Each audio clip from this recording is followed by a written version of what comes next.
नमस्कार, आप देख रहे हैं आर टॉक भारत। मैं हूं दिवाकर विक्रम सिंह। कर्नल वीरेंद्र साही सर हमारे साथ जुड़े हुए हैं। जम्मू कश्मीर में हालात को बिगाड़ने की कोशिश की गई है।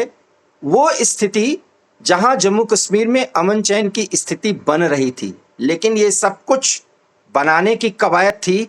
अंदर खाने जिहादी मानसिकता, अलगाववादी मानसिकता के लोग सक्रिय थे और पूर्ण राज्य का दर्जा देने की बात ही इसीलिए वहां पर जोर शोर से चलाई जा रही थी, और जिसकी भरपूर कवायद में जुटे थे मुख्यमंत्री के तौर पर उमर अब्दुल्ला। जिस तरीके से हजरत बल दरगाह का प्रकरण हुआ और राष्ट्रीय प्रतीक चिन्ह अशोक चिन्ह को वहां पर पत्थरों से तोड़ने की कोशिश की गई है, उसके खिलाफ अब कानूनी कार्रवाई हो रही है। वो लोग जिम्मेदार थे इस दुष्कृत्य के लिए, उन्हें गिरफ्तार किया जा रहा है। संख्या उनकी 50 से ऊपर बताई जा रही है, लेकिन जो प्रमुख सवाल है, इसके पीछे मानसिकता है क्या? और इसीलिए हमने एक सीरीज चलाया था, आज से नहीं, हजरत बल प्रकरण से नहीं, 2-2.5 महीने पहले से। जम्मू कश्मीर में सब कुछ अच्छा नहीं चल रहा है और पूर्ण राज्य का दर्जा दिया जाए, ऐसी मांग उमर अब्दुल्ला क्यों कर रहे हैं?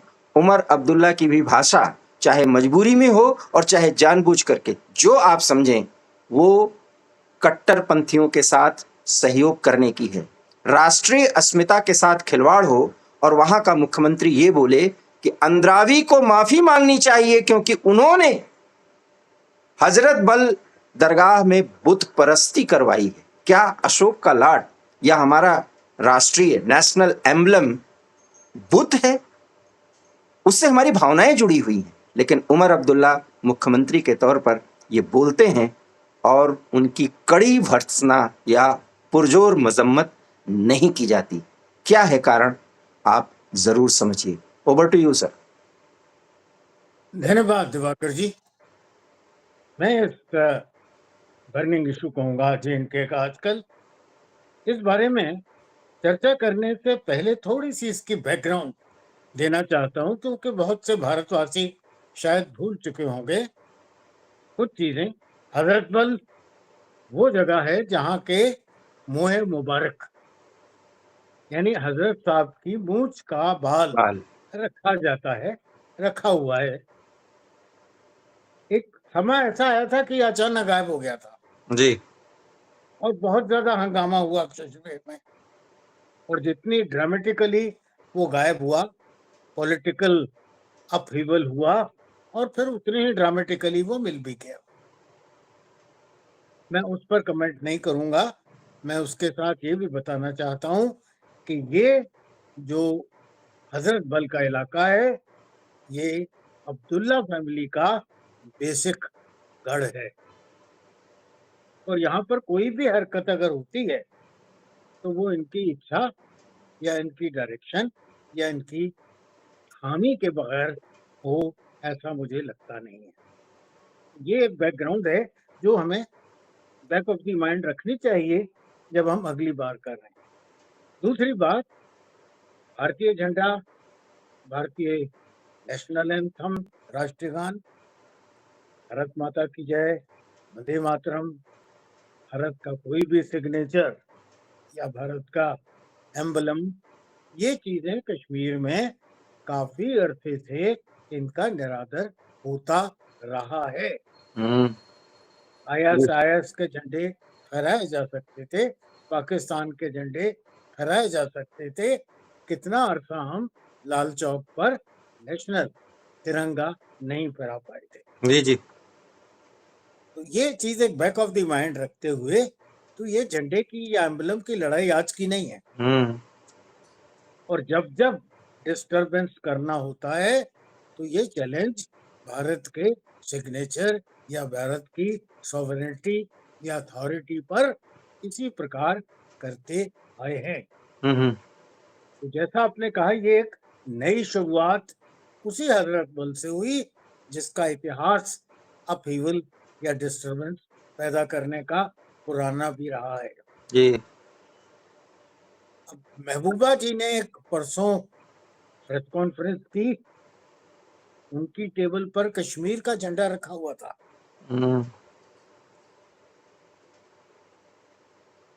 ये एक पॉइंट टू नोट है भारतीय तिरंगा नहीं हम्म। या कुछ भी नहीं होता, क्योंकि झंडा उन्हें उतराई चाहिए, पर उन्होंने तिरंगा नहीं पसंद किया कश्मीर का झंडा रखना। मैं यहाँ ये भी बात दोहराना चाहता हूँ कि जब एब्रोगेशन होने के बाद फारूक साहब पहली बार पार्लियामेंट में एज एमपी गए थे दिल्ली में, तो उनकी गाड़ी पर भी कश्मीर का झंडा लगा था। ये बात मैं उस सेशन की कर रहा हूँ जो कि 5 अगस्त 2019 के बाद का पहला सेशन था। तो गाड़ी पर कश्मीर का फ्लैग लगा कर, ये तो सही है सर। देखिए, मैं आप बहुत खुल के बोल रहा हूँ, जो बातें आपने कहा उसमें एक बात ये कि चाहे अब्दुल्ला परिवार हो और चाहे मुफ्ती परिवार हो, दो ही परिवार जम्मू कश्मीर पर शासक रहा। कांग्रेस भी उस समय के लिए रही। कांग्रेस का वजूद अब स्टेपनी के तौर पर है और भारतीय जनता पार्टी जम्मू में है। सवाल है कि नेशनल कॉन्फ्रेंस और पीडीपी समय समय पर पाकिस्तान की भाषा में बोलते हैं, समय समय पर वो राष्ट्र की भाषा बोलने लगते हैं, देश की भाषा बोलने लगते हैं, संविधान की भाषा बोलने लगते हैं। ये समय उनका कट्टरपंथियों को खुश करने के लिए है और इसमें महबूबा मुफ्ती उनको चने की झाड़ पर, सॉरी टू से मुझे ये बात कहनी पड़ रही है, चने की झाड़ पर लेके जाके खड़ा कर रही हैं। और उमर अब्दुल्ला मजबूरी दिखा रहे हैं या वो ये जानबूझ के कर रहे हैं, क्योंकि बिना इसके उनको वो शोहरत हासिल ही नहीं हो पाएगी जो वो हासिल करना चाहते हैं। हम तो इस मुद्दे पे बात करें, बाकी तो ये लोग तो, मैंने तो खुल के कहा, कभी वो पाकिस्तान की भाषा में बोलते हैं, कभी भारत की भाषा बोलते हैं। अभी दिवाकर जी, मैं ये जो वारदात हुई है इसके ऊपर आना चाहता हूँ जी। एक पल के लिए सोचते हैं कि जो वो कहते हैं कि ये एम्बलम रिलीजियस जगह में नहीं होना चाहिए, तो ये रिलीजियस जगह में नहीं था, ये उसके बाहर था। बिल्कुल। अगर उनको किसी को फिर भी आपत्ति थी, जो दरगाह का एडमिनिस्ट्रेशन है, एक मुस्लिम ऑर्गेनाइजेशन है, औकाफ भी एक मुस्लिम ऑर्गेनाइजेशन है, जी। Both are headed by Muslim chairperson, तो इस बात को आपस में जिक्र भी किया जा सकता था, जी जी जी कोई सॉल्यूशन भी निकाला जा सकता था, जी। उस प्लेट को रिप्लेस भी किया जा सकता था, मॉडिफाई भी किया जा सकता था, अगर ऐसा करना जरूरी था। मैं नहीं समझता ऐसा करना जरूरी था, या उसकी प्लेसमेंट जी। दाएं बाएं की जा सकती थी, पर ऐसा न करते हुए इसको इशू बनाया गया। चीफ मिनिस्टर दरगाह में हाजिर थे, चीफ मिनिस्टर दरगाह में हाजिर थे। जब वो निकल रहे थे तो लोगों ने कमेंट पूछे, तो उन्होंने कहा नहीं, मैं तो नमाज अदा करने आया था, वापस जा रहा हूँ। तो इस वारदात पर उन्होंने कमेंट नहीं किया, कंडेम करना तो दूर की बात है। और जब कमेंट किया तो ये कमेंट था कि इसका यहाँ होना ही क्यों जरूरी था। बिल्कुल, और ये बहुत आपत्तिजनक बात है जी। और दरक्षिणा अंद्राबी को, जिसने कि न सिर्फ हजरत बल बल्कि बहुत सी JNK की श्राइन्स को बहुत फेसलिफ्ट किया, मॉडिफाई कराया, खूबसूरत बनाया और बहुत मेहनत से औकाफ के फंड्स का सही इस्तेमाल किया, जो कि उससे पहले नहीं होता था। और कौन क्या हिसाब से कहाँ खर्च करते थे, इसके बारे में औकाफ पर बहुत चर्चे देश में हो चुके हैं। औकाफ बिल पास होने के टाइम में दोहराऊंगा नहीं उन चीजों को, पर जिस तरह से इन्होंने सही दिशा में खर्च किया, शायद ऐसा पहले कभी नहीं किया गया। अब ये तो फेयर ऑफ रिलीजियस फैनेटिज्म में उमर साहब कुछ कर रहे हैं, मैं ऐसा नहीं समझता। मैं समझता हूँ कहीं ना कहीं इनको जस्टिफाई लगता है कि हुडलम्स, हुलिगनिज्म, पत्थरबाजी, पत्थर फेंके नहीं, हाथ में लेकर पत्थरों से उसको तोड़ा, न सर। सिर्फ उसको तोड़ा मैं आपको एक बात और भी याद दिलाता लोगों हूँ, मैं एक बात याद दिलाता हूँ। ये सब जी कुछ पत्थरबाजी के युग को वापस करने की एक बड़ी कवायद है, क्योंकि जब तक वहां पर सड़कों पर लोग नहीं उतरेंगे तब तक नेशनल कॉन्फ्रेंस पीडीपी की मंशा पूरी नहीं होगी। और मेरा तो ये मानना है कि अभी तो सिर्फ भारतीय संविधान के दायरे में ये सब कुछ किया जाता हुआ दिखाया जा रहा है। ये इंस्ट्रक्शन सीमा पार से है। दिवाकर जी, जब आप बात कर रहे हैं संविधान की, तो मैं यहाँ पूरे देश को याद दिलाना चाहता हूँ, पिछले 75 साल से हमारे देश में फंडामेंटल राइट्स का जिक्र होता है।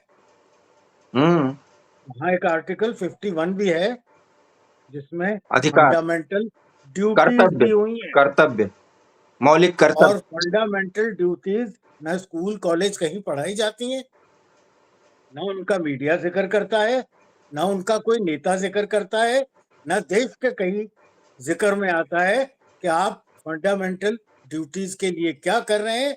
और फंडामेंटल ड्यूटीज में भारत के नक्शे, सर, मैं फिर भारत एक के सवाल करता हूं, झंडे, क्योंकि आपने, भारत के एम्बलम जी जी सर, मैं यहाँ आदर आपको देना। रोकूंगा, मैं आपको रोकूंगा। ये सवाल इनका जवाब होना चाहिए, क्योंकि ये सब चीजें तो वो कट्टरपंथी समझ ही नहीं रहे ना सर। हम सीधी सी बात करते हैं, एक मुख्यमंत्री के तौर पर क्या उमर अब्दुल्ला उस तरह की बात करने के अधिकारी हैं? एक मुख्यमंत्री की तरह मेरी दृष्टि में वो फंडामेंटल ड्यूटीज निभाते हुए हमारे एम्बलम, हमारे झंडे, देश के झंडे, देश की रक्षा करने का, उसको पूर्ण आदर देने के अधिकारी हैं। दूसरी बात, वो जब शपथ लेते हैं तो किसके नाम पर उन्होंने शपथ लिया है? आप जब राष्ट्रीय प्रतीक चिन्ह के अपमान को जस्टिफाई कर रहे हैं डायरेक्ट इनडायरेक्ट तरीके से, सर, उमर अब्दुल्ला अगर कई गलती करेंगे तो उसमें पहली गलती उन्होंने कर दी है। दिवाकर जी, किसी भी रूप में जी कानून को हाथ में लेना, जी, इस बात में अगर आपत्ति थी तो आपत्ति को डेमोक्रेटिक तरीके बहुत से हैं। जैसा मैंने बताया जी कि कोई वजह नहीं थी कि औकाफ के चेयरपर्सन और हजरत बल के चेयरपर्सन इस बात पर बैठकर बात नहीं कर सकते थे, बिल्कुल रिटन ऑब्जेक्शन दे सकते थे, चीफ मिनिस्टर को अप्रोच कर सकते थे। बिल्कुल। पर ये सब न करते हुए कानून को हाथ में लेना और तोड़ फोड़ करना, और ये तोड़ फोड़ सिर्फ एम्बुलेंस तक सीमित नहीं थी, ऐसा भी मुझे समाचार मिला है। जी, और भी जो वहां फेस लिफ्ट के और सुंदरता बढ़ाने के काम किए गए थे, उन पर भी लातें चली हैं। मैं वही बात तो आपसे कह रहा हूं कि ये सब कुछ एक धार्मिक स्थल के परिसर के नजदीक सब कुछ किया गया था। अंद्रावी ने इसके बारे में प्रोटोकॉल का जिक्र किया। उमर अब्दुल्ला साहब जिस तरीके से इसको कई धर्मों में इस श्राइन के मुद्दे को इन्वॉल्व करते हुए दिख रहे हैं, वो कश्मीर को बॉइलिंग पॉइंट पर ले जाना चाहते हैं। सर, मेरा तो सवाल ये है, मैं आपसे ये जानना चाहता हूं कि क्या वो एक बड़ी गलती नहीं कर गए हैं? क्या इस चीज को केंद्र को नोट करना चाहिए या नहीं? क्योंकि अभी तो वो जस्टिफाई कर रहे हैं। पहली बात तो मैं आपसे ये जानना चाहता हूं कि ये जो व्यक्ति बिल्कुल दिख रहा है उस पर पत्थर मारते हुए प्रतीक चिन्ह पर, क्या उसका संबंध नेशनल कॉन्फ्रेंस से है? और क्या इन सब की गिरफ्तारी हो चुकी है? और इसके बाद इनकी क्या प्रतिक्रिया हो रही? दिवाकर जी, वो जो शख्स पत्थर मार रहा है, वो तो जो भी है जी, वहां पर तो एक लेजिस्लेटिव असेंबली के मेंबर भी तो बैठे थे। हाँ, तो एमएलए साहब अपने 2 गार्ड्स के साथ, जी गार्ड को ही कह सकते थे इन छोकरों को रोको, जी तोड़फोड़ नहीं किया जाएगा। उनके गार्ड उनके पीछे खड़े हैं, एक एमएलए वहां मौजूद थे। जी, मुख्यमंत्री जी भी इस बात की जानकारी न रखते हों जब उनको प्रेस रिपोर्टर ने सवाल पूछा और वो जवाब को टरका कर चले गए कि मैं तो नमाज पढ़ने आया था, पढ़कर जा रहा हूँ। उस वक्त उनको इसकी जानकारी थी, उन्होंने इसको कंट्रोल करने की कोशिश नहीं की। बहुत संक्षेप में उन्होंने सर मैं पूछूंगा। संविधान में दी हुई बिल्कुल, फंडामेंटल ड्यूटीज को इग्नोर किया। देखिए, मैं अगर वो ड्यूटीज और फंडामेंटल राइट्स पर अगर इतना दृढ़ रहते तो 70 साल से इस पर हम चर्चा करते सर। ये तो उनको हवा हवाई लगेगी। मैं ये पूछना चाहता हूं, इसलिए मैं बहुत कड़े सवाल कर रहा हूं सर। उमर अब्दुल्ला की उल्टी गिनती शुरू होने की शुरुआत हो रही है या उमर अब्दुल्ला को अभी अवॉइड किया जाएगा? मैं बहुत सीधा सवाल पूछ रहा हूं। दिवाकर जी, ये गलती हमने जो आज जिस पर हम चर्चा कर रहे हैं जी इसकी शुरुआत देखिए। पहले नेशनल एंथम पर एमएलएज ने जी खड़ा होना बंद किया। जी गवर्नर लेजिस्लेटिव असेंबली में आए, नेशनल एंथम बजता है जब वो आते हैं और जाते हैं। जी कुछ एमएलए खड़े नहीं हुए, जी उनको आइडेंटिफाई किया गया, जी कोई एक्शन नहीं हुआ। झंडे का निरादर शुरू हुआ और झंडे जलाए भी गए, झंडे पैरों में रौंदे भी गए, हम्म कोई एक्शन नहीं हुआ। दूसरे देश के और आईएसआईएस जैसे ऑर्गेनाइजेशन के झंडे फहराए गए, कोई एक्शन नहीं हुआ। तो आज अगर वो हौसला बढ़ाकर और एम्बलम की तोड़फोड़ कर रहे हैं तो क्या पिछली कई भारतीय सरकारों ने इसका प्रोत्साहन खामोश रहकर नहीं किया? बहुत बड़ा सवाल है सर। और मैं अगर यहाँ ऐसा रोकूंगा, किया मैं यहाँ आपको अब रोकूंगा इसलिए कि समय की कमी है, लेकिन मैं बहुत स्पष्ट कर दूं, क्योंकि सर मैं आपसे जब बात कर रहा हूं तो आक्रोश इस बात का है कि उमर अब्दुल्ला इस देश के कॉन्स्टिट्यूशन के नाम पर एक चुने हुए मुख्यमंत्री के तौर पर सीधे सीधे कट्टरपंथियों को बढ़ावा दे रहे हैं, जिसे कतई बर्दाश्त नहीं कर सकता किया जा सकता। और अगर केंद्र सरकार उनके इन कारस्तानियों को झेल रही है और उसे अवॉइड करने के मोड में ले जाने की कोशिश कर रही है तो इसके लिए जिम्मेदार केंद्र सरकार भी होगी, क्योंकि राष्ट्रीय प्रतीक चिन्हों का सीधा सीधा संबंध राष्ट्र के स्वाभिमान के साथ हो रहा है। और यहां जो भी खेल हो रहा है उसका सीधा मतलब है कहीं ना कहीं सीमा पार से कुछ ऐसे संकेत मिल रहे हैं जिसके कारण ये दोनों पार्टियां लोकतंत्र के दायरे में रहकर खेल उनका है और कार्य रूप में ये उसको जमीन पर उतार रही हैं। इसका असर कश्मीर की शांति पर पड़ेगा। रही बात जम्मू की, तो जम्मू तो उपेक्षा का शिकार हो ही रहा है, क्योंकि उमर अब्दुल्ला ऐसा चाहते हैं। इतना तो तय है कर्नल सर कि हमारे आपके चर्चा के जो विषय थे कि फिलहाल जम्मू कश्मीर को पूर्ण राज्य का दर्जा अभी नहीं दिया जाना है, और अभी उमर अब्दुल्ला को यह भी स्वीकार करना पड़ेगा कि वो कट्टरपंथियों की राह पर चलकर पूर्ण राज्य कतई प्राप्त नहीं कर सकते। आपको हमारा ये वीडियो अच्छा लगा हो तो प्लीज से लाइक कीजिए, शेयर कीजिए।